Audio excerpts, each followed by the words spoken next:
ቁጠባን ባህለው አድርገው የስኬት ጉዞውን ሲጀምሩ እኛ ደግሞ ለቁጠባው እሴት ጨምረን አብረኖት እንተጋለን። ለላቀ ቁጠባው የላቀ ወለድ ይገባዎታል። የብርሃን ባንክ የላቀ ቁጠባ ሂሳብ ወይም ፕሪሚየም ሴቪንግ አገልግሎት ደንበኞች ቁጠባቸው እየጨመረ ሲሄድ ባንኩ ጠቀም ያለ ወለድ የሚከፍልበት ልዩ የቁጠባ ሂሳብ አይነት ነው። የላቀ ቁጠባ ሂሳብ አገልግሎት ደንበኛ ከሆኑ ሂሳቦን በቼክ ወይም በሂሳብ ደብተር፣ በኤቲኤም ካርድ ወይም በሞባይል ባንኪንግ አገልግሎት ማንቀሳቀስ ይችላሉ። ዛሬውኑ ወደ አቅራቢያ ወደሚገኝ የብርሃን ባንክ ቅርንጫፍ በመሄድ የላቀ ቁጠባ ሂሳብ ከፍተው ብዙ ይቆጥቡ፣ ጠቀም ያለ ወለድ ያገኙ። ብርሃን ባንክ፣ እንደ ስማችን ብርሃን ነው ስራችን። ተመልሰናል። አድማጮቻችን ላይፍም ላይ ትገኛላችሁ። ፉትቦል ካፌ ነው ፕሮግራሙ። የኮቢ ሜኑን ጉዳይ እንመልከት። እንግዲህ ወደ ማንቸስተር ዩናይትድ ካሪክ ከመጣ በኋላ አስደናቂ ጊዜን እያሳለፉ ከሚገኙ ተጫዋች መካከል አንዱ ሆኗል። ይህንን ጉዳይ እናንሳ። እምቅ አቅም ያለው ተጫዋች እንደሆነ ባለፉት ጊዜያቶች በራሱ በማንቸስተር ዩናይትድ የመሰለፍ እድል ባገኘባቸው ጨዋታዎች ላይ ተመልክተናል። ነገር ግን በሩበን አሞሪም አሰልጣኝነት ስር ከቡድኑ ጠፍቶ ነበር ማለት ይቻላልና ይህንን ጉዳይ እንመልከት። ዩናይትድም ይህን ተጫዋች በውሰት ለመስጠት የሚገደድበት ጊዜ ሊሆን ይችላል የሚሉ መረጃዎችም ነበሩና እናንሳኝ ጉዳይ የአሰልጣኝ ማይክል ካሪክን መሾም ተከትሎ በትልቁ ካተረፉት ተጫዋቾች መካከል አንዳንድ ተጫዋቾች በአሰልጣኝ ለውጥ ምክንያት የእግር ኳስ ሕይወታቸው እንደገና የሚያንሰራራበት ሪቫይቭ የሚያደርግበት ጊዜ ይኖራል። በአንዳንዶቹ ከአሰልጣኙ ጋር በቃ የአሰልጣኙ ምርጫ ላትሆኝ ትችላለች። በታክቲካዊ ምርጫም ሊሆን ይችላል፣ የማይወደው አቲቲዩድ ሊኖር ይችላል፣ ወይ ተሳስቶ ሊሆን ይችላል። አሰልጣኙ ማንኛውም ሰው የጀጅመንት ስተት ሊሰራ ይችላል። አሰልጣኙ ተሳስቶ ሊሆን ይችላል፣ ግን ታክቲካዊ ምክንያቶች ይኖሩታል። እንደዚህ ያ ተጫዋች በዛ አሰልጣኝ ስራ አልተሳካለትም ማለት መጥፎ ተጫዋች አያደርገውም። ምናልባት ያንንም አሰልጣኝ መጥፎ አሰልጣኝ ያደርገው ይሆናል። ግን የአሰልጣኝ ለውጥ ደግሞ ሲኖር ተጫዋቹ እዛው ክለብ ውስጥ እስከቆየ ድረስ ሌላ እድል ያገኛል። የእግር ኳስ ህይወቱን ትንሳኤ ለመስጠት የሚያስችል እድል ያገኛል። ብዙ ሰሞኑን ብዙ ነገር ሲባል እንሰማለን። ኮቢ ሜኑን በተመለከተ ሬስቲስ ፉትቦል የሚባል አንድ ፖድካስት አለ። ጋሪ ሊኒከር፣ ማይክል ሪቻርድስ እና አለን ሺረር በጋራ የሚሰሩበት እንደው እንደ ሲሪየስ አንወስደውም፣ እሱም በሳቅ በቀልድ ነው ያለው እና እኔ ኮቢ ሜኑን በሆን አለ ያው እየቀለድኩ ነው አለና ሩበን አሞሪምን ልክሰስ አልክሰስ ብዬ አስብ ነበር። ምክንያቱም ከዚህ ልጅ 1 ዓመት ተኩል ወስዶበታል። በጣም አስደናቂ ተጫዋች ነው። ሁሉንም ነገር ቀላል ያስመስለዋል። ኳስ ይፈልጋል። ከማንም ይቀበላል፣ ለማንም ያቀብላል። ትክክለኛ ውሳኔዎች ይወስናል። ግርማ ሞገስ ያለው ተጫዋች ነው እና ያለፉት 18 ወራት ለዚህ ተጫዋች የእግር ኳስ ህይወት ዴትሪሜንታል ነበሩ፣ የሚጎዱት ነበሩ በጣም የሚል አስተያየት ሰጥቷል እና የዓለም ዋንጫም ላይ መሄድ አለበት ብሏል ፊት እስከሆነ ድረስ። እኔ እንደዛ ነው የምለው። የዓለም ዋንጫ ላይ መሄድ አለበት የተጫወተ እስከ ሲዝኑ መጨረሻ ድረስ የሚቀጥል ከሆነ። ምክንያቱም ኮቢ ሜኑ ኖርማል የእንግሊዝ እግር ኳስ የማይኖረው የአማካይ አይነት ነው። እንግሊዞች ብዙ ጊዜ የሳጥን አማካዮች አያጡም። ያ የስቬን ዮራን ኤሪክሰን ቡድን እንኳ ከፖል ስኮልስ መልቀቅ በኋላ ስኮልስም ቢሆን ጥልቅ አማካይ አልነበረም። ልክ እንደነ አሎንሶ ወይም እንደነ ቻቪ አይነት ቦታዎች ላይ የሚጫወት ኮንትሮለር አልነበረም። እንዲያውም አሌክስ ፈርጉሰን ሩድ ቫን ኒስተልሮይን ካስፈረሙና ከዚህ በኋላ በአንድ አጥቂ ነው የሚጫወተው ብለው በተለይ በአውሮፓ ውድድሮች ግን በፕሪሚየር ሊግም ጨዋታዎች እንደዛ ለመጫወት ከወሰኑ በኋላ ምንድነው በፕሪሚየር ሊግ ፎርፎርቱ ያኔ ስቲል ይሰራ ነበር። ፎርፎርቱ ጆዜ ሞሪኞና ራፋ ቤኒቴዝ መጥተው ለሁል ጊዜው እስኪያስቀሩት ድረስ በሁለት ደንበኛ አጥቂዎች መጫወት ቀርቶ ከአጥቂ አንድ ቀንሶ ከአማካይ አንድ ጨምሮ በ4-3-3 መጫወት ልማድ መሆን እስኪጀምር ድረስና በአማካይ ቦታ ላይ ትልቅ የቁጥር ብልጫ መውሰድ እስኪጀምሩ ድረስ በፕሪሚየር ሊግ ያን ጊዜም ድረስ አልሞተም። ግን ያኔ የነበረው የፎርሜሽን አረዳድ አሁን ባለ አይን ቢሆን የተለየ አይነት ኢንተርፕሪቴሽን ሊኖረው ይችል ነበር። እግር ኳስ በየጊዜው በሚኖሩት ኤቮሉሽኖች ምክንያት አንዳንድ ጊዜ ያለን አስተያየት ከዘመናት በኋላ የተለየ ሊሆን ይችላል። ለምሳሌ እኔ ያኔ የነበረውን የአርሰናልን ቡድን ፎርፎርቱ ነው የሚጫወተው ይባል ነበር። እኔ ፎርፎርቱ አንድ ጊዜም ተጫውተዋል ብዬ አላምንም። ፎርፎርቱ ዴኒስ ቤርካምፕ ነበራቸው፣ ፕሮፐር 10 ቁጥር ነው። እሱን ሁለተኛ አጥቂ አድርገን ቆጥረን ነው ፎርፎርቱ ምንለው አይገባኝም። እና ፍሉዊዲቲ ነበረው 4-2-4 ልትዩ ትችላለሽ፣ 4-2-3-1 ልትዩ ትችላለሽ። ያኔ ግን ፎርፎርቱ ነበር የሚባል ሁሉም 4-4-2። ግን ፈርጉሰን ጄኒዩንሊ የፎርፎርቱ አሰልጣኝ ነበሩ። 2 ንጹህ የክንፍ ተጫዋቾች፣ 2 ንጹህ አማካዮች፣ 2 ንጹህ አጥቂዎች ይጠቀሙ ነበር እና ኮል ዮርክ ሼሪንጋም ከክለቡ ለቀቁ። በእርግጥ ፎርላንን አምጥተው ነበር። ፎርላንን ግን ለቫን ኒስተልሮይ ቤንችነት እንጂ ከሩድ ጋር አብሮ እንዲጀምር አልነበረም የመጣው። ስለዚህ ፖል ስኮልስ ከሩድ ቫን ኒስተልሮይ ኋላ ይጫወት ነበር። እንዲያውም በአንድ ሲዝን 18 የፕሪሚየር ሊግ ጎሎች ያስቆጠር አስታውሳለሁ። ኦልሞስት እንደ ሻዶማን እንደሚሉት እንደ ተደራቢ አጥቂ እንደምንለው እኛ ሀገር ከዋናው አጥቂ ጀርባ ያለውን ቦታ ይዞ የሚጫወት አይነት ተጫዋች ነው የነበረው። ግን በፕሮፋይል ምናልባት ከኮንቲኔንታል አማካዮች ጋር የበለጠ የሚቀራረበው ፖል ስኮልስ ነው። ከዛ ውጭ ያሉት አማካዮች በራሳቸው መንገድ በጣም አስደናቂ ነበሩ። የሆነ ጊዜ በባሎንዶር ሁለተኛና ሶስተኛ ሆነው ጨርሰዋል። ፍራንክ ላምፓርድና ከሮናልዲኞ ተከትለው መሰለኝ ከፍራንክ ላምፓርድ እና ስቲቨን ጄራርድ አስደናቂ ተጫዋቾች ናቸው፣ ምንም ጥያቄ የለውም። ቻምፒየንስ ሊጎች ያሸነፉ፣ ላምፓርድ ፕሪሚየር ሊጎች ያሸነፈ፣ ጄራርድ ሌሎች ብዙ ዋንጫዎች ያሸነፈ፣ ለብዙ ሰዎች ከምንጊዜም የሊቨርፑል ምርጥ ተጫዋቾች መካከል የሚቆጠር ግን ሌሎች አውሮፓ አማካዮች ያሏቸው የአማካዮች ፕሮፋይል ጨዋታ ለመቆጣጠር የሚሆኑ የጨዋታ ፍጥነት የሚወስኑ አንደር ፕሬሸር ኳስ መቀበል የሚችሉ ለታክቲካዊ ትዕዛዛት የሚገዙ የተለጠጠ ጀብደኝነት የሌላቸው የቦታ ዲስፕሊን የሚገባቸው እንግሊዛውያን አማካዮች ብዙ አልነበሩ። ፈረንሳይ ውስጥ አሉ፣ ጣሊያን ውስጥ አሉ፣ ስፔን ውስጥ አሉ፣ ጀርመን ውስጥ አሉ፣ አርጀንቲና ውስጥ አሉ፣ ብራዚል ውስጥ አሉ፣ ሌሎች ትልልቅ የእግር ኳስ ሀገራት ውስጥ አሉ። እና እንግሊዝ የእንደዚህ አይነት አማካይ ችግር አለበት። ለዚህ ነው ያለፈው የአውሮፓ ዋንጫ በተደረገበት ጊዜ የ2024 የአውሮፓ ዋንጫ ላይ አሰልጣኝ ጋሬት ሳውዝጌት የተለያዩ አማካዮች ሞክሮ ነበር። ከሱ በፊት ኮነር ጋላገርን ሞክሯል። ትሬንት አሌክዛንደር አርኖልድን መሀል ላይ ያስገብቶ ለመጠቀም ሞክሯል። ከዓለም ዋንጫው ከአውሮፓ ዋንጫው መጀመር በፊት ያደረጋቸው ኤክስፐሪመንቶች ነበሩ፣ ያልሰሩ ኤክስፐሪመንቶች። ስለዚህ ከራይስ ቤሊንጋም ወይ ፎደን ከሌሎቹ አማካዮች ጋር የሚጣመሩ ጥሩ የሊንክ ተጫዋች የሆነ ግን የጨዋታ ፍጥነት የሚቆጣጠር ስፔን ሮድሪ፣ ዙቢሜንዲ ምን ብዙ አይነት ተጫዋቾች አሏት እዛ ቦታ ላይ። በታሪክም ብዙ አይነት ተጫዋቾች ነበሯት በምርጫ ተመሳሳይ ፕሮፋይል ያላቸው። የሜኑ አይነት ተጫዋች ግን አልነበራትም እና እዛው የአውሮፓ ዋንጫ ላይ ስድስተኛው ከፍተኛ የፓስ ኮምፕሌሽን የነበረው ተጫዋች ነው። ከእንግሊዝ ብሔራዊ ቡድን ቁጥር 1 ነበር። 95% የፓስ ኮምፕሌሽን ስኬት ነበረው። ሲምፕል ይመስላል አንዳንዱ ነገር፣ ቀላል ይመስላል። ግን ከሱ የሚበልጡት ተጫዋቾች የሳሳ ሉኪች የሚባለው ተጫዋች፣ የቤልጅየም ኦሬል ማንጋላ እና 3 ተከላካዮች ብቻ ነበሩ። ከአማካዮች ሳሳ ሉኪች እና ኦሬል ማንጋላ ብቻ ነበሩ ከሱ የሚሻሉት በዚህ የአውሮፓ ዋንጫ ላይ። ከሱ ቀጥሎ ደግሞ ሮድሪ፣ ኦሬሊዮን ሹዋሜኒ፣ ጆርጂኖ፣ ግራኒት ዣካ፣ ቶኒ ክሩስ፣ ሉካ ሞድሪች አሉ። ኦኬ ሞድሪች ትንሽ አድቫንስድ ነው፣ ግን ሌሎች ተጫዋቾች በሙሉ ዲፕ ላይንግ አማካዮች ናቸው። ሁሉም የጨዋታ ቴምፖ የሚቆጣጠሩ ተጫዋቾች ናቸው። አንዳንዶቹ ኤሊት ናቸው። ሮድሪ አይነቱ ተጫዋች፣ ጆርጂኖ አይነቱ ተጫዋች፣ ዣካ፣ ክሩስ አይነቶቹ ተጫዋቾች በጣም የተዋጣላቸው ቴምፖ ሴተርስ ናቸው። ጨዋታ የሚቆጣጠሩ ተጫዋቾች ናቸው። ለእኔ አሁን አንዳንዶቹን ስታቶች ታይና ኦኬ ስለዚህ የ3 ሜትር የ4 ሜትር ፓስ እያቀበለ ነው ናይስ ኤንድ ሴፍ እየተጫወተ ነው ልትይን ትችላለች። ወይም እነሱ ስታት ፓድድ የሚሏቸው ለስታት እንዲሁ ሲታይ ብዙ ፓስ አድርጓል፣ ብዙዎቹ ፓሶች አልተበላሹበትም ይባልና ግን ምንም ያልፈጠሩ ፓሶች ይሆናሉ። በቃ እዛው የሆኑና ወደ ሶስተኛ የሜዳ ክፍል ማይሸጋገሩ ወደ ኋላ የምታቀቢያቸው ብዙ ፓሶች ሊሆኑ ይችላል። ለምሳሌ እዛ የአውሮፓ ዋንጫ ላይ የእንግሊዝ ብሔራዊ ቡድን 6 ቁጥር የነበረው ዴክላን ራይስ ከስዊዘርላንድ ጋር በነበረው ጨዋታ 25 ፓስ አድርጎ ነበር። ቦታው ነው ያው ራይስ እንደምናየው በጣም የሳጥን ተጫዋች ነው አሁን በአርሰናል፣ ግን ያኔ የእንግሊዝ 6 ቁጥር ነበር። ከስዊዘርላንድ ጋር ከነበሩት 25 ፓሶች መካከል 25ቱ ለሁለቱ የመሀል ተከላካዮች ወይም ለግብ ጠባቂው ያቀበላቸው ናቸው። ስለዚህ ብዙ ባክ ፓስ ነበረው ማለት ነው። የኮቢ ሜኑ ግን እንደዛ አልነበረም። የስታት ፓድድ ፓስስ የሚባሉት ብቻ አይደሉም፣ እንደው ብሎ ቁጥር ለማግነን ብቻ የቀረቡ አልነበሩም።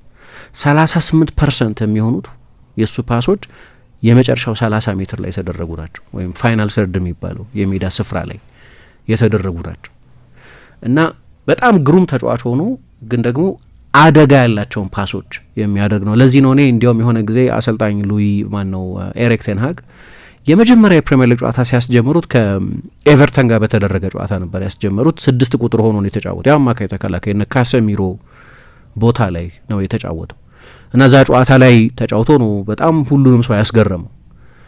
ግን እዛ ቦታ ላይ ማጫወት የኔ የነበረኝ ግምት ያ አትሌቲክ ኳሊቲ አለው የለውም፣ እንደ ካሰሚሮ አይነት ኢንዱራንስ አለው የለውም ሌላ ክርክር ሆኖ፣ ግን በጣም የተለየ ባለ ክህሎት ስለሆነ ከሌላ 6 ቁጥር አጠገብ ነው መጫወት ያለበት።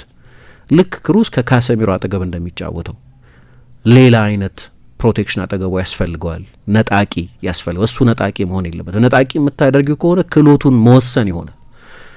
ራይስ ለምሳሌ ወደ አርሰናል ሲመጣ በመጨረሻ የዌስትሃም ሲዝኑ 6 ቁጥር ነው የነበረው። በቃ ሚድፊልድ ዲስትሮየር ነው የነበረው። የመጀመሪያዎቹ 6 ወራትንም በአርሰናል ለዛ ነው የተጫወተው። በኋላ ግን አርቴታ የተገነዘበው ነገር እነሱ ሻክል ማድረግ የሚሉት አለ። አንድን ተጫዋች ማሰር በሆነ ሚና መለቀቅ የሚገባው ተጫዋች ሆኖ ከ6 ቁጥርነት የተከላካይ መስመሩን ከመጋረድ አማካይ ክፍሉን ፓትሮል ከማድረግ በተጨማሪ ሌሎች ጥቅሞች እንደሚሰጥ ገባውና ከዛ በኋላ አሁን በዚህ አመት ለምሳሌ አርሰናል የፕሪሚየር ሊግ ሻምፒዮን ቢሆን የአመቱ የፕሪሚየር ሊግ ኮከብ ተጫዋች ሊባል ይችላል።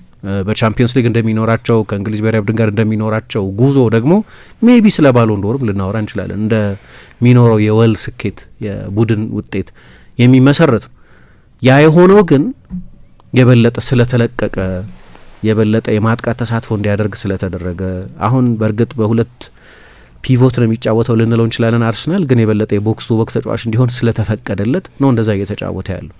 ለእኔ ሜኑ በአይነት ከራይስ በጣም የተለየ ታይፕ ተጫዋች ቢሆንም ግን በ6 ቁጥርነት ብቻ መወሰን የለበትም ብለናል እዚሁ የፉትቦል ካፌ ዝግጅት ላይ ያስታውሳለሁ። ምክንያቱም ቴክኒካሊ በጣም የላቀ ተጫዋች ነው።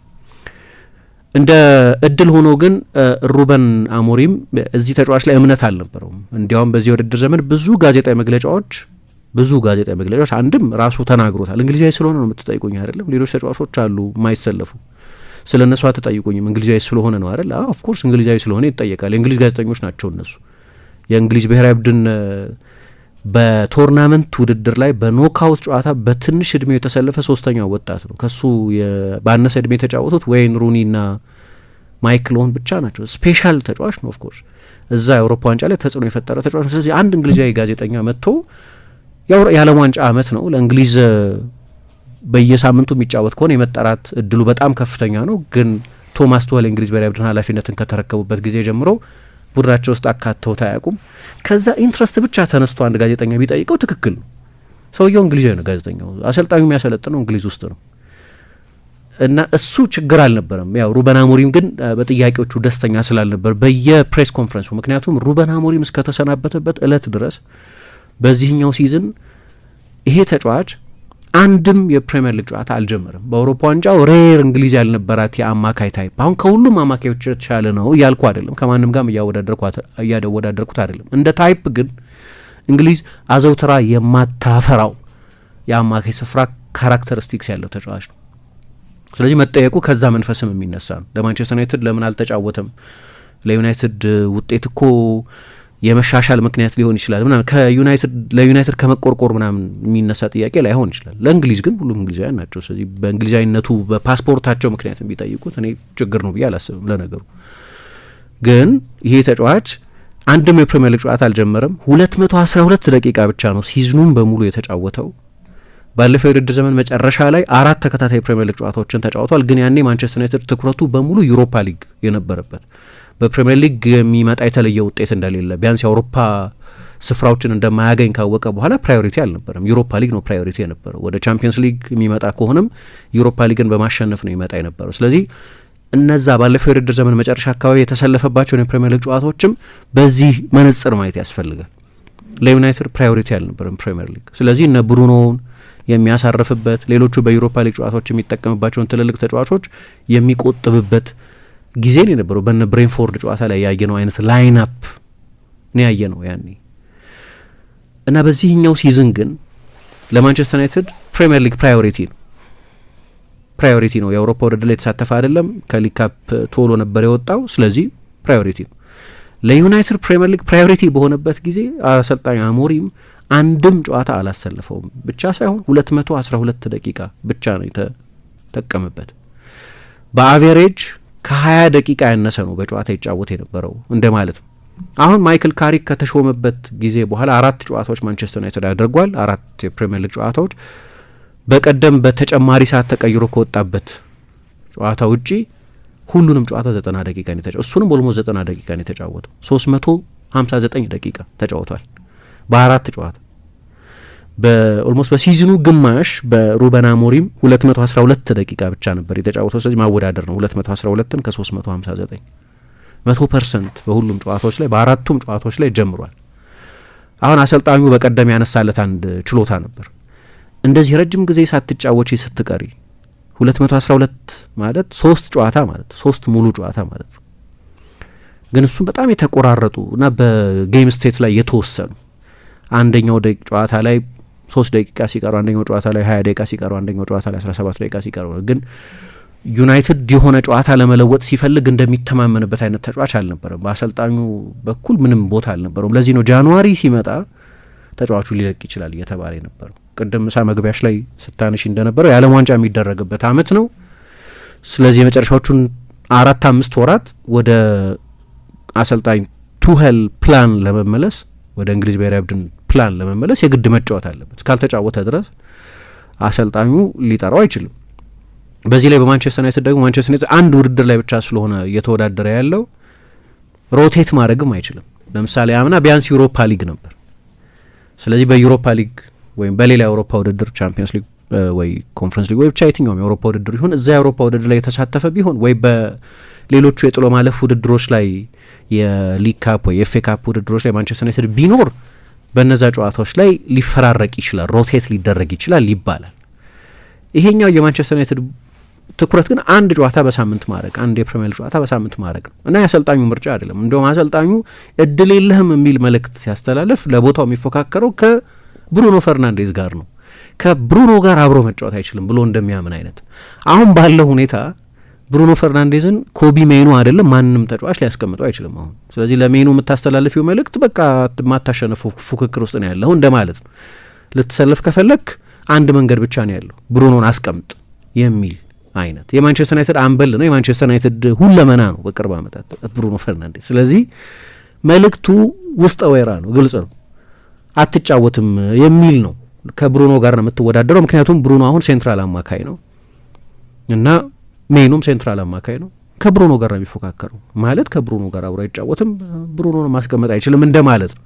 ብሩኖን ማስቀመጥ በጣም አስቸጋሪ ስለሆነ የማንቸስተር ዩናይትድ ደሞስ ኮንሲስተንት ተጫዋች ባለፉት 6 ዓመታት የመጨረሻው አደገኛ ተጫዋች በሁሉም መለኪያ ብዙ ጊዜ አንስተናል ስለ ብሩኖ እና ትልቅ አጀንዳ ነበር በፕሬስ ኮንፈረንስ ላይ። አሰልጣኙ ምንም የመሰለፍ እድል ሰጥቶት አያውቅም። አሁን እንግዲህ ይቀጥል አይቀጥል አላውቅም። ዛሬ ከዌስትሃም ጋር ማንቸስተር ዩናይትድ ይጫወታል። ካሪክ በመጠኑ ራሱን የሚያይ ይመስለኛል። ሜን ውስጥ ፍጹም አንድ አይነት ተጫዋቾች አይደሉም፣ ግን እንግሊዞቹ ማያደንቋቸው የሆኑ ችሎታዎች አሉ። በሌሎች አውሮፓ ሀገራት ውስጥ ቦታ የሚሰጣቸው አማካይ ካራክተሪስቲክሶች። የሆነ ጊዜ የማንቸስተር ዩናይትድ ደጋፊዎች ካሪክ ቡድን ውስጥ በነበረበት ጊዜ ጋሪ ኔቭል ሁሉንም ነገር ቲክ የሚያደርገው ተጫዋች እሱ ነው ብሎ እያደነቀው፣ በተጫዋቾቹና በአሰልጣኙ በጣም የሚወደደው ተጫዋች ነው ብሎ እያደነቀው፣ ጓርዲዮላ ከምንጊዜም ምርጥ እኔ ካየኋቸው ጥልቅ አማካዮች መካከል አንዱ ነው ብሎ እያደነቀው፣ ሻቢ አሎንሶ በተጫዋችነት ጊዜ ከኛ ጋር በጣም የሚመሳሰል ካራክተር ከስፓኒሽ አማካዮች ጋር የሚመሳሰል ባህሪ ያለው ተጫዋች ነው እያለ ሌሎቹም አሰልጣኞች። አንድ ጊዜ ደግሞ የአርሰን ቬንገር ለሲዝን ከመጀመሩ በፊት ለፈረንሳይ ለአንድ ፈረንሳይ ፐብሊኬሽን የፕሪሚየር ሊግ ፕሪቪው ይሰሩ ነበር እና የማንቸስተር ዩናይትድ ብሬን ነው ብለው ገልጸውት፣ አእምሮ ነው የማንቸስተር ዩናይትድ ብለው ገልጸውት፣ የማንቸስተር ዩናይትድ ደጋፊዎች እሱ ከሚሰለፍ ይልቅ ዳረን ፍሌቸር ወይም አንደርሰን ቢሰለፉ ይሻለናል ይሉ ነበር። ይሄ የደጋፊ አስተያየት ነው። ስለዚህ የደጋፊን አስተያየት እንደ ደጋፊ አስተያየት እንደ ኢሞሽን እንወስዷለን። እንደ ኤክስፐርቲዝ ግን በሌሎች ሀገራት የሚሰጠው አድናቆትና በእንግሊዝ አንድ አልነበረም። ለእንግሊዝ ብሔራዊ ቡድን በነዛ ሁሉ 3 የአውሮፓና የዓለም ዋንጫዎች አንድ ጌም ብቻ የተሰለፈ ተጫዋች ነው።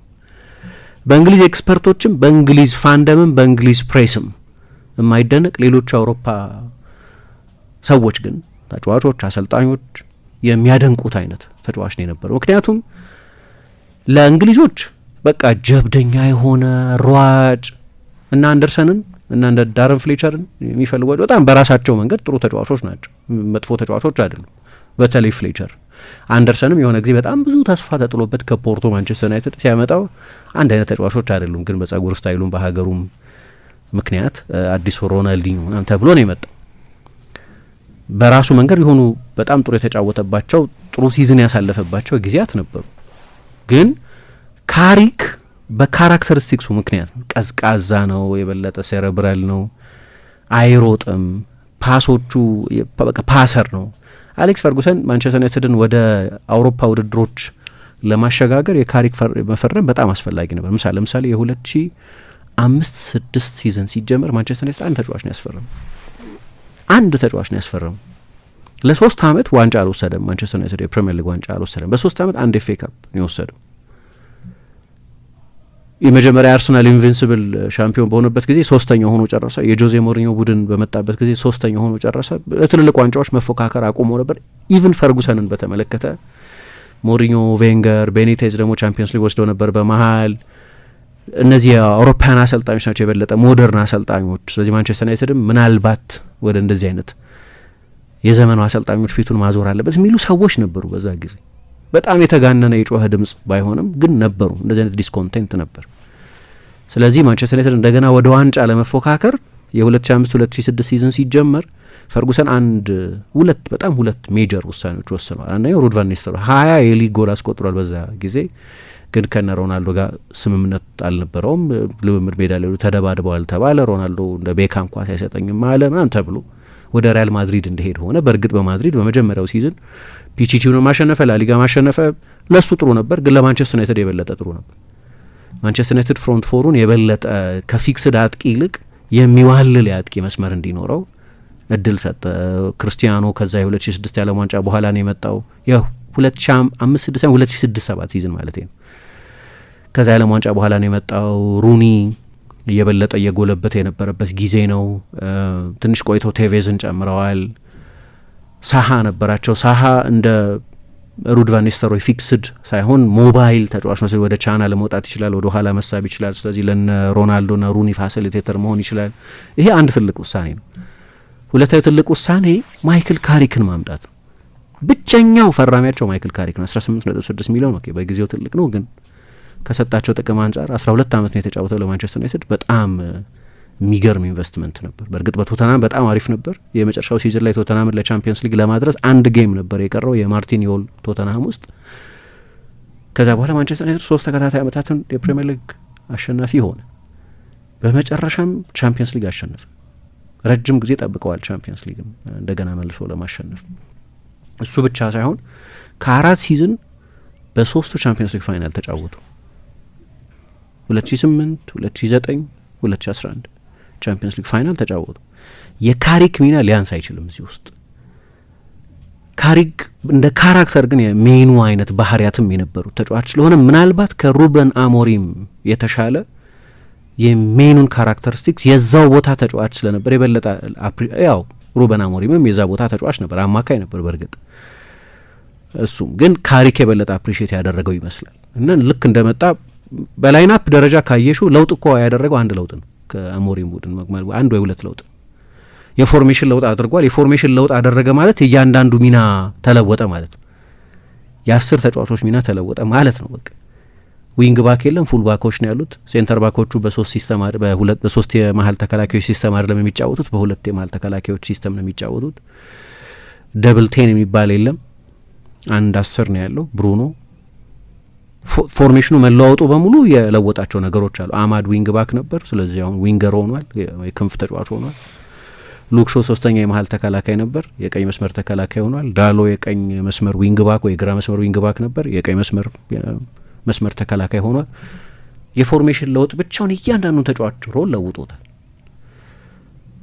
ግን አንድ ተጫዋች ብቻ ነው ወደ ላይናፕ በሩበን አሞሪም ዘመን የማይሰለፍ አሁን የሚሰለፍ ተጫዋች ያየ ነው። የአንድ ተጫዋች ለውጥ የኮቢ ሜኑ ወደ መጀመሪያ አሰላለፍ መምጣት ብቻ ነው። ሌላ የተለወጠ ነገር የለም። በላይናፕ በስም ደረጃ ቢያንስ ሊስቱ ሲደረደር ሚና ተለውጧል። በጣም ትልቅ ለውጥ አምጥቷል። ደግሞ እሱ የእያንዳንዱን ተጫዋች ሚና ቀይሮታል። አሁን እኔ እንኳን ምሳ ወይ እኔ አላዛር የምናየውን ነገር እንዴት ነው አሰልጣኙ ያላየውን ነበር ለእኔ የነበረኝ ኮንፊውዥን። እናየዋለን አንዳንዱን ነገር በቃ ተጫዋቾቹ ኮንፈርተብል እንዳልሆኑ ለማየት ተራ ተመልካች መሆን የሚጠይቅ አይነት ነው። ሜኑንም ለማጫወት ልክ እንደዛ ነው። ለእኔ ሜኑን ለማጫወት ዝም ብሎ ተራ እግር ኳስ ለረጅም ጊዜ ያየ ሰው መሆን ይበቃል። ከዛ የበለጠ እንዲጫወት እኔ አሁን ሁሉንም ጨዋታ ይጀምር ማለት አይደለም፣ ግን ከዛ የተሻለ ሮል እንዲኖረው በቃ የእግር ኳስ ማየት ኤክስፒሪየንስ ሊኖረው ያስፈልግ ነበር። እንግዳ ነው በጣም ለማብራራት በጣም ይቸግረኛል የሜኑን አለመሰለፍ እና የሜኑን ክህሎት ማየት አለመቻል። አሁን የሆነ ጊዜ ሊወርድ ይችላል። ኦኬ ማንም ተጫዋች 20 ዓመቱ ነው። ስለዚህ 20 ዓመቱ ላይ የሆነ ተጫዋች በእያንዳንዱ ጨዋታ 8 ከ10 ላይ ይጫወት ይችላል። ሁል ጊዜ 8 ከ10 ፐርፎርማንስ ላይ ያሳይ ይችላል። ኖርማሊ የሜኑ አይነት ተጫዋች መጥፎ ፐርፎርማንስ ሬር ነው ባጫወቱ ካራክተሪስቲክስ ምክንያት። ግን ኦኬ አንዳንድ ጨዋታዎች ላይ መጥፎ ሊጫወት ይችላል። ምንም ያረጋግጠው ነገር የለም። የሩበን አሞሪም ትክክል ነበር ሊያስብል አይችልም መጥፎ ቢጫወት። ማንም ተጫዋች እንደዚህ አይነት መጥፎ ጊዜያት ስለሚኖሩት እና አሰልጣኙ ለዚህ እኮ ነው ማያጫወተው ሊያስብለኝ አይችልም በምንም ሁኔታ። መጥፎ ቢሆን ነው የምልሽ ከዚህ በኋላ 2 3 4 ጨዋታ መጥፎ ቢጫወት ምንም የሚለውጠው ነገር የለም። ያንን አይቶ አውሮፓ ዋንጫ ላይ ያየነውን ለማንቸስተር ዩናይትድ መሰለፍ በጀመረ በኤፍኤ ካፕ ፋይናል ያየነውን በሌሎች ትልልቅ ጨዋታዎች ላይ ያየነውን ለ6 ቁጥር የሚበዛ የሚያስመስሉ ጎሎች ሲያስቆጥር ያየነው ሊቨርፑል ላይ ወልቭስ ላይ ወይ ሲቲ ላይ ዛ ፍጻሜ ላይ ያየነውን ተጫዋች ማየት አለመቻል ግን ይሄ ጠፍቶት ላይሆን ይችላል፣ ግን የበለጠ የሚያሳምን ማብራሪያ መቅረብ አለበት። በቃ እኔ አሁን አየው በቃ ከብሩኖ ጋር ነው የሚፎካከረው ከሚል ዲስሚሲቭ ከሆነ ምንም እድል የለውም የሚመስል አስተያየት ከመስጠት የበለጠ ኑዋንስድ የሆነ አስተያየት ጠብቃለሁ። ምክንያቱም ሩበን አሞሪም ትልቅ የእግር ኳስ አእምሮ ያለው መሆኑን አልጠራጠርም። እግር ኳስ በደንብ የሚገባው ሰው ነው፣ ጥያቄ የለውም። ለምን እንደሆነ ግን አላቅም ተጫዋቹን በሚገባ ያልተጠቀመበት። ግን በሱ ስር አሁን ባለንበት ጊዜ የማንቸስተር ዩናይትድ አሰልጣኝ ሆኖ ቢቆይ ኖሮ ኮቢ ሜኑ ምናልባት ማንቸስተር ዩናይትድ ውስጥ ላይቆይ ይችል ነበር።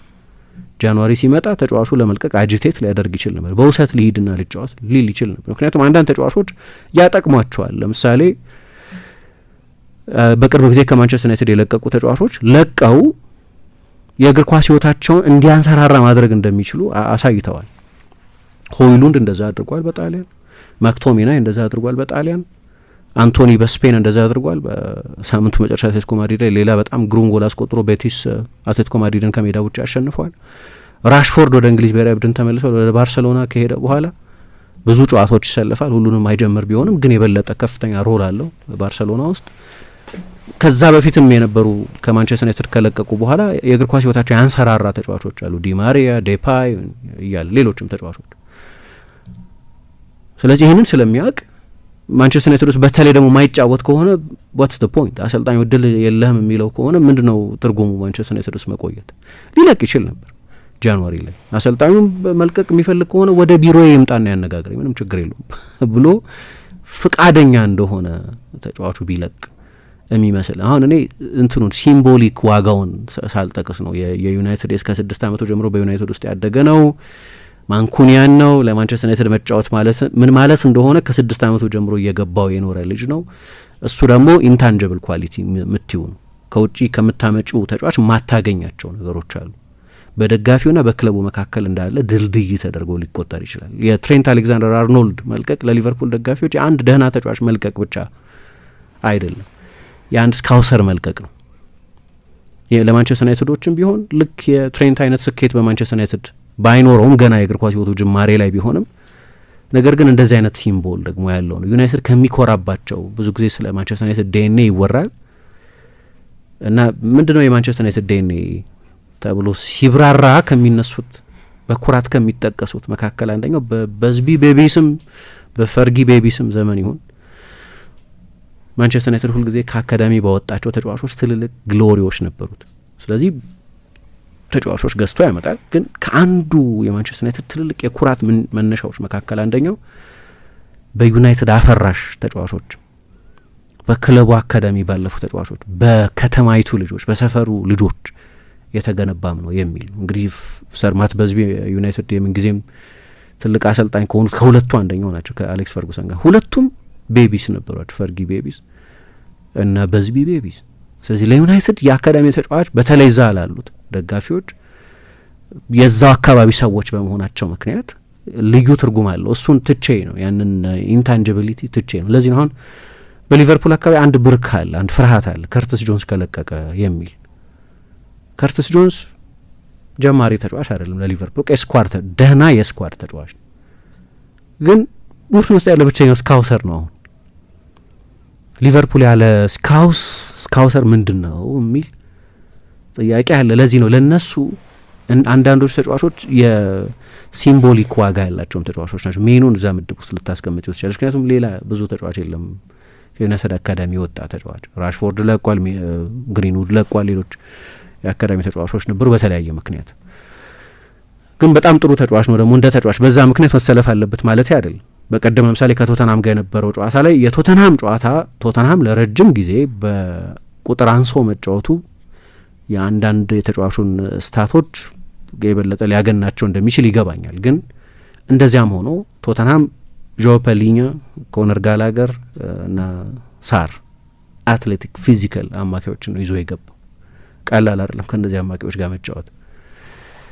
እነዚህ ጨዋታ ላይ ምንም እንኳ ቶተንሃም ተጫዋች በቀይ መውጣቱ የጨዋታውን ስዕል በአጠቃላይ ቢቀይረውም ግን በመጨረሻው 30 ሜትር ወይም መጨረሻው 1/3 የሜዳ ስፍራ ላይ 33 የተሳኩ ፓሶች አድርጓል።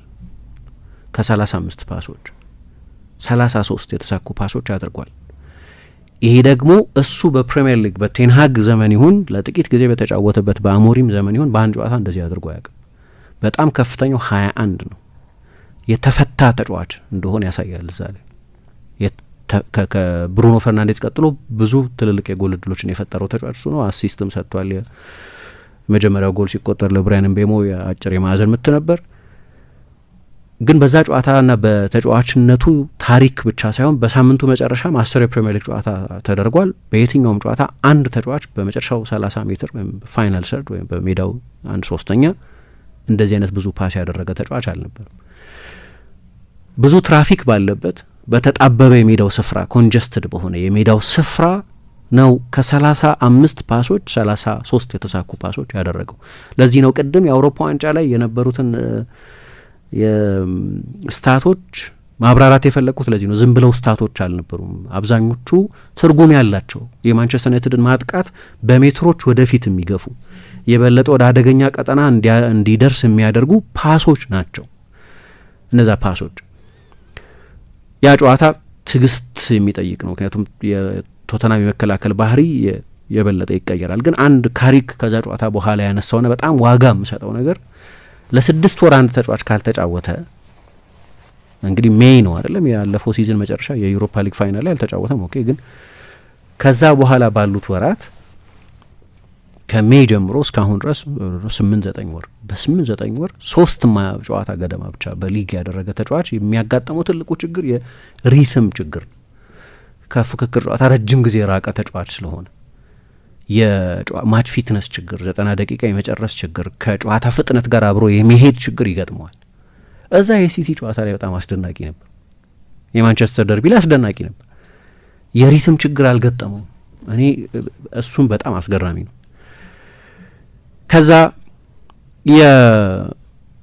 የወርክሬት ጉዳይ ክረምት ላይ በስቶክሆልም አንድ ጨዋታ ነበር። አይ ቲንክ ከዌስትሃም ጋር ነው የተጫወቱት። እዛ ጨዋታ ላይ አነሳው በቂ አትሌቲሲዝም የለውም ብሎ በቂ አካላዊ ቅልጥፍና የለውም ብሎ አስተያየት ሰጥቶ ነበር አሰልጣኙ። ገና የፕሪሲዝን የመጀመሪያ ጨዋታ በቃ አያምንበትም ሩበን አሞሪም ተጫዋቹ ላይ። የራሱ ምክንያት አለው። በጭራሽ አይተማመንበትም ተጫዋቹ ላይ። ለዛ ነው መጠየቅ ያለበት። ማለት እንዲህ አይነት እነሱ ሜርኩሪያል ታለንት የሚሉት እንዲህ አይነት የተለየ ተሰጥኦ ሲሆን ግን እና 20 ዓመት ደግሞ ሲሆነው አንድ ተጫዋች ስህተቶች እንኳን የሚሰራ ቢሆን አሁን እንደምንሰማው የተለየ የሆነ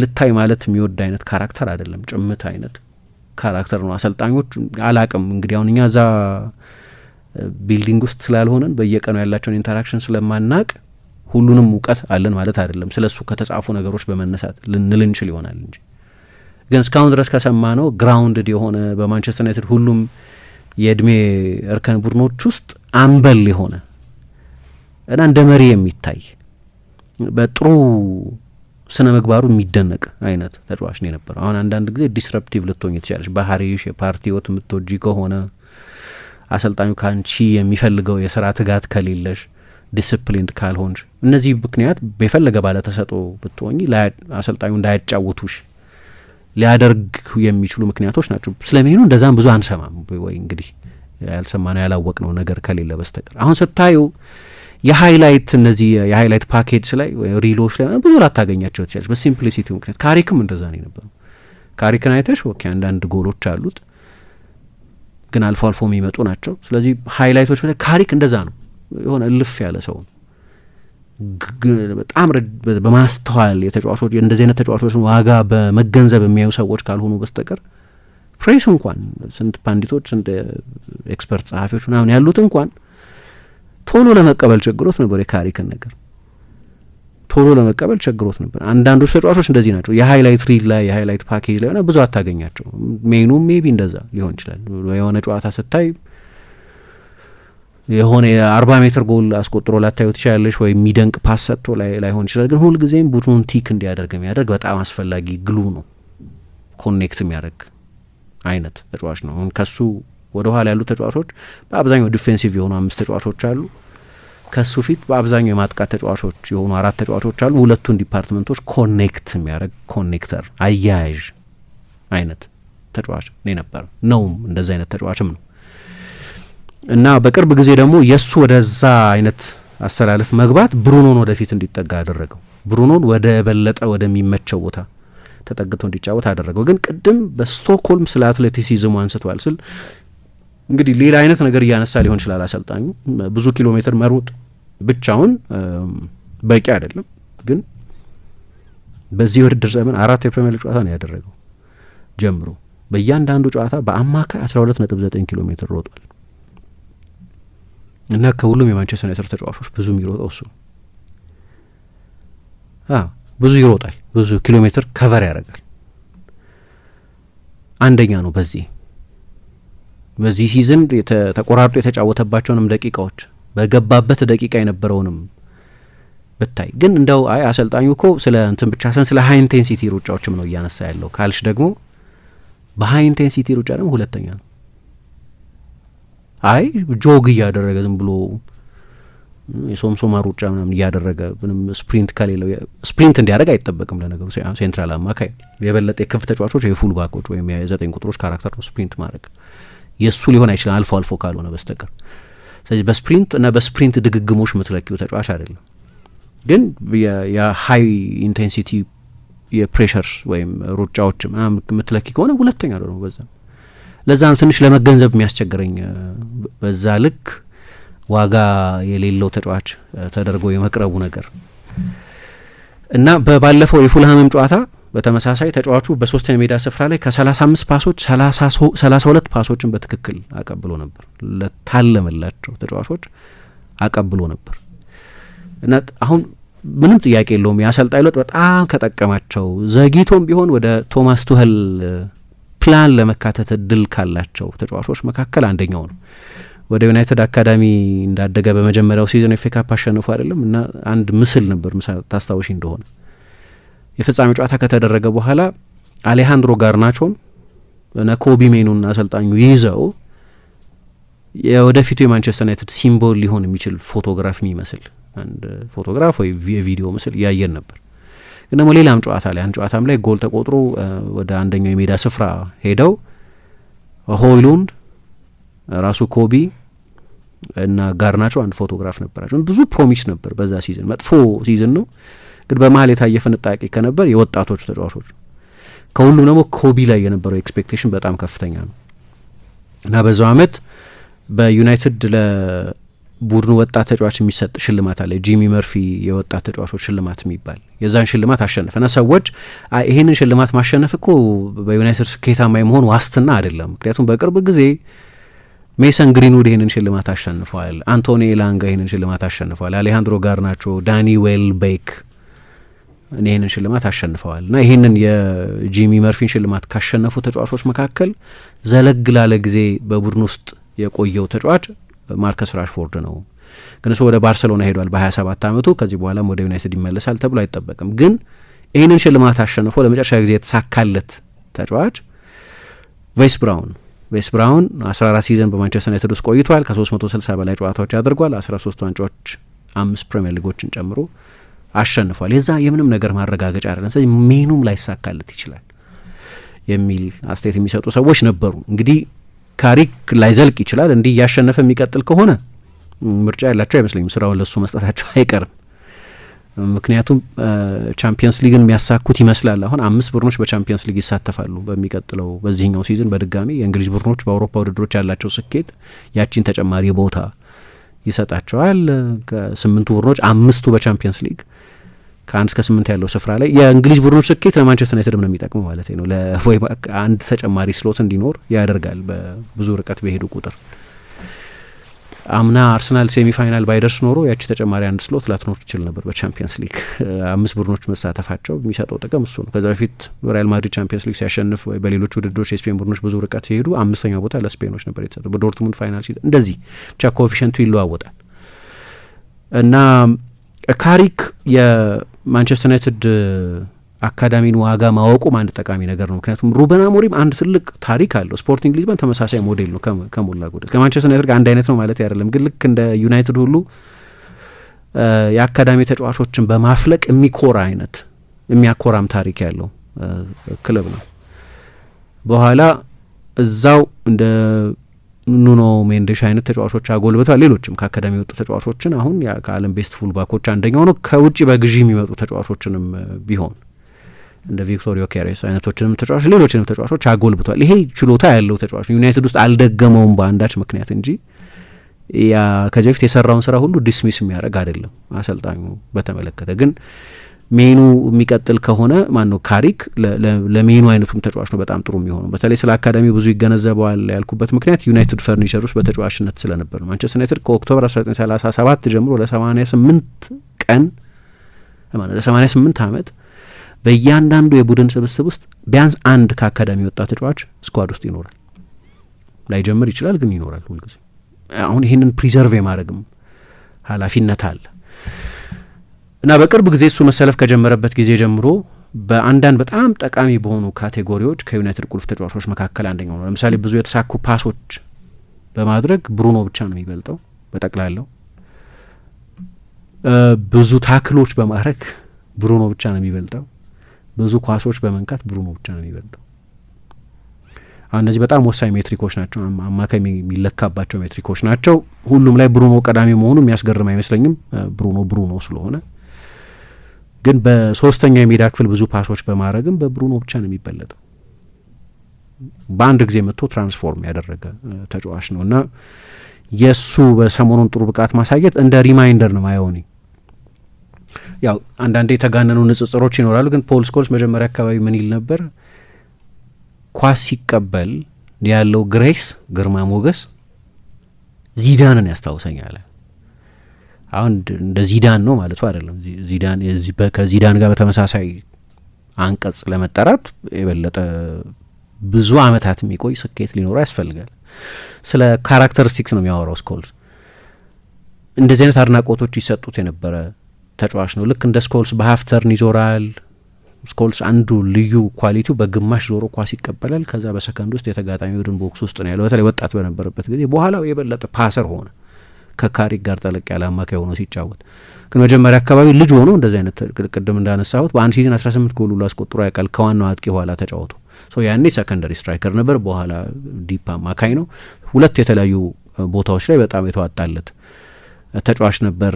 ሁልጊዜም በጣም በሳል ንግግር ይናገራል ማለት ባይሆንም ስኮልስ አንዳንድ ጊዜ አንዳንዱ ለክሊክ ሲባሉ በተለይ ደግሞ አሁን ከልጁን የበለጠ ለመንከባከብ በሚል ከጨዋታ የብሮድካስት ሚዲያ ተንታኝነት ወጣ። በኋላ ግን ከኒኪ በት ጋር ነው የአዲስ የዩቲዩብ ቻናል የከፈቱትና እንደዚህ አይነት ደግሞ ክሊክ የምትፈልጊ ከሆነ ሰንሴሽናል ነገር መናገር ጠቃሚ ነው ብለው ያስባሉ አንዳንድ ሰዎች። ለዛ ነው ይዞ እንደ ህፃን ልጅ ነው ይዞት የሚሮጠው ሃላንድ ሊሳንድሮ ማርቲኔዝ አይነት አስተያየት የሚሰጡት አንዳንድ ጊዜ ለማመን የሚከብድ ከእነሱ አንደበት የሚወጣ የማይመስል ነገር ሲናገሩት ሰማያለሽ። ግን ሜቢ ቢዝነስ ነው አላውቅም። ግን የሆነ ጊዜ ሰከን ብሎ ሲናገር ደግሞ የስኮልስን ጀጅመንት ማመን አለብን በዛ ቦታ ላይ በዩናይትድ በነበረውም በዛ ቦታ በነበረውም ታሪክ ምክንያት እና ከዚዳን ጋር መነጻጸር አለበት እያልኩ አይደለም። አንዳንድ ጊዜ አንድን ትልቅ ተጫዋች ስም ለንጽጽር ስናቀርብ እንደዛ አይነት ተጫዋች ነው ያልን አይደለም፣ ከዛ ተጫዋች ጋር የሚመሳሰል የሆነ ነገር አለው ማለት ነው ያልን ነው እና ያ አይነት የሚገባውን የደቂቃ እድሜ መሰለኝ እያገኘ ያለው 20 አመቱ ነው ደግሞ እና ገና እየተሰራ ያለ ተጫዋች ነው። የተጠናቀቀ ተጫዋች አይደለም። አንዳንድ ስህተቶች ልታይበት ትችላለሽ ምናምን፣ ግን ጥሩ ተጫዋችነቱ ጥያቄ ምልክት ውስጥ መግባት ያለበት አይደለም። እሱን ነው ሰሞኑን እያሳየ ያለው። ኮመን ሴንስ ይላሉ ሰዎች ካሪክን በተመለከተ። ከኮመን ሴንሶች መካከል አንደኛው ኮንትሮለር ቡድን ውስጥ መጠቀም። ዩናይትድ አሁን የበለጠ ጨዋታ ኮንትሮል ያደርጋል። ትላንትና አንድ ቁጥር ሳነሳ ነበር። ማንቸስተር ዩናይትድ በዚህኛው በካሪክ አጭር የኃላፊነት ዘመን በአንድ ጨዋታ በክፍት ጨዋታ በኦፕን ፕሌይ ከ0.55 በላይ የጎል እድል ተፈጥሮበት አያውቅም በኤክስጂ እየለካው። ይሄ በቀጥታ ከሜኑ ጋርም ሊገናኝ ይችላል። ምክንያቱም በሜኑ ሜዳ ውስጥ መገኘት ምክንያት ማንቸስተር ዩናይትድ የበለጠ ጨዋታ ኮንትሮል ማድረግ የሚችልበት እድል አለው ማለት ነው። ኮንትሮለር አልነበረውም፣ ሚድፊልድ ኮንትሮለር አልነበረውም። ምክንያቱም ብሩኖ የበለጠ አድቬንቸረስ የማጥቃት ተጫዋች ነው፣ ካሴሚሮ የበለጠ ዲስትሮየር ነው። በሁለቱ መሀል ተጫዋች አልነበረም እና ይህንን አይነት ጥቅም የሚሰጣቸው አይነት ተጫዋች ነው።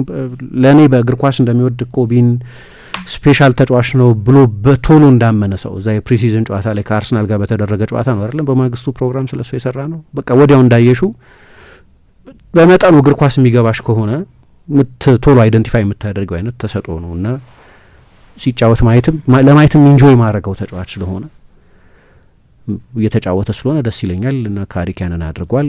በላይን አፕ ውስጥ ሜጀር ለውጥ ካልሽ የሜኑ ለውጥ ነው፣ የፎርሜሽን ለውጥ ቅድም እንዳብራራሁት ደስ ብሎኛል እየተጫወተ ስለሆነ ነው። እንቀጥላለን። አድማጮቻችን እንግዲህ ዛሬ ከሚደረጉ ጨዋታዎች መካከል አንደኛው ማንቸስተር ዩናይትድ ነው። ያው ዛሬም ቋሚ ሆኖ ይሰልፋል ተብሎ ነው የሚጠበቀው። ኮቢ ሜኑ እንግዲህ ቁጠባን ባህለው አድርገው የስኬት ጉዞውን ሲጀምሩ እኛ ደግሞ ለቁጠባው እሴት ጨምረን አብረኖት እንተጋለን። ለላቀ ቁጠባው የላቀ ወለድ ይገባውታል። የብርሃን ባንክ የላቀ ቁጠባ ሂሳብ ወይም ፕሪሚየም ሴቪንግ አገልግሎት ደንበኞች ቁጠባቸው እየጨመረ ሲሄድ ባንኩ ጠቀም ያለ ወለድ የሚከፍልበት ልዩ የቁጠባ ሂሳብ አይነት ነው። የላቀ ቁጠባ ሂሳብ አገልግሎት ደንበኛ ከሆኑ ሂሳቦን በቼክ ወይም በሂሳብ ደብተር፣ በኤቲኤም ካርድ ወይም በሞባይል ባንኪንግ አገልግሎት ማንቀሳቀስ ይችላሉ። ዛሬውኑ ወደ አቅራቢያ ወደሚገኝ የብርሃን ባንክ ቅርንጫፍ በመሄድ የላቀ ቁጠባ ሂሳብ ከፍተው ብዙ ይቆጥቡ፣ ጠቀም ያለ ወለድ ያገኙ። ብርሃን ባንክ፣ እንደ ስማችን ብርሃን ነው ስራችን።